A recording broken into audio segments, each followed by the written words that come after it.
Hi all, welcome back to Mastering Your Mind. Before we start, I thought it useful to provide a quick recap on what we have learnt so far. If you recall, back in session 1, we understood that the Tree of Life consists of 10 spheres, each with a different attribute or function which assists in lighting our path to self-attainment, that the spheres are grouped into triads called emotion, intellect and instinct, with each triad holding its own obstacle which must be surpassed, and finally, that the tree can be used as a blueprint to understanding your own consciousness by allowing you to see what questions to ask yourself at each stage. During our second session on the Tree of Life, we will dive into how the Tree of Life works and how you can ascend past the lowest region, Malkuth. So, without further ado, let's get started.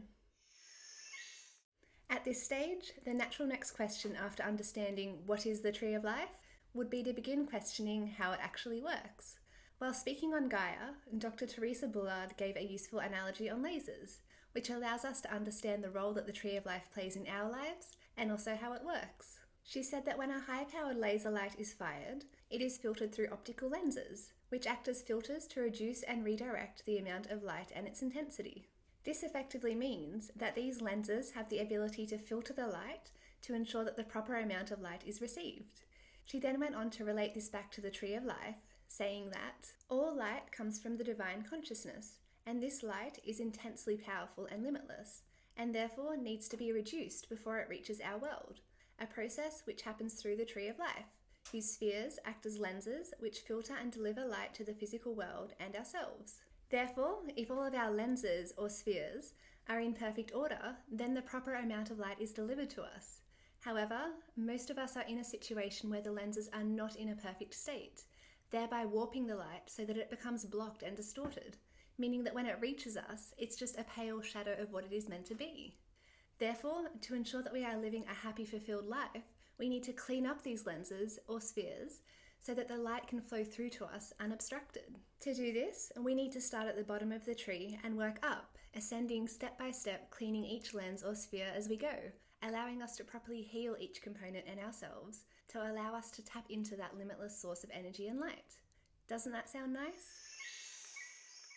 Now that we understand what the tree is and how it works, we can dive into understanding the lowest region, Malkuth. Known as the kingdom, Malkuth is the lowest of the spheres and acts as a doorway through which one enters the Tree of Life. Due to this, it represents the union of the other 9 energy centers and is the result of what goes on higher up in the tree.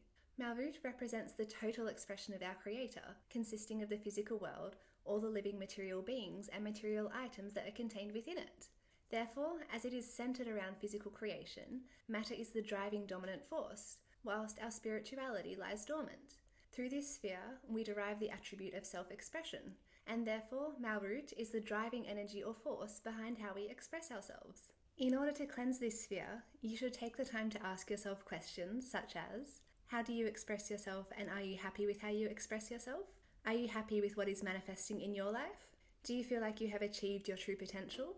And finally, what changes do you need to make to express yourself in a way that aligns with your core values, who you want to be, and where you want to go in life?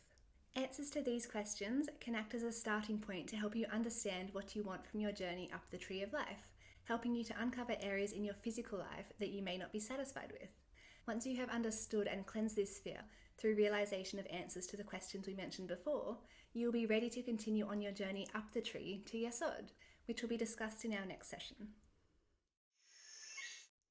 This brings our second session to a close. The key points to remember from session 2 are that the spheres in the Tree of Life can be likened to lenses, whose duty it is to ensure that the proper amount of light is received. However, these lenses have been dirtied by certain experiences, creating blockages so that the right amount of light is not being delivered. Therefore, the journey up the tree is a matter of cleansing each lens properly, and that the 10th sphere is Malkuth, which is the driving force behind how we express ourselves. Tune in again next session as we understand the lowest triad and how you can ascend past this region. Till then, thank you guys for joining me, and I hope you learned something useful about the Tree of Life.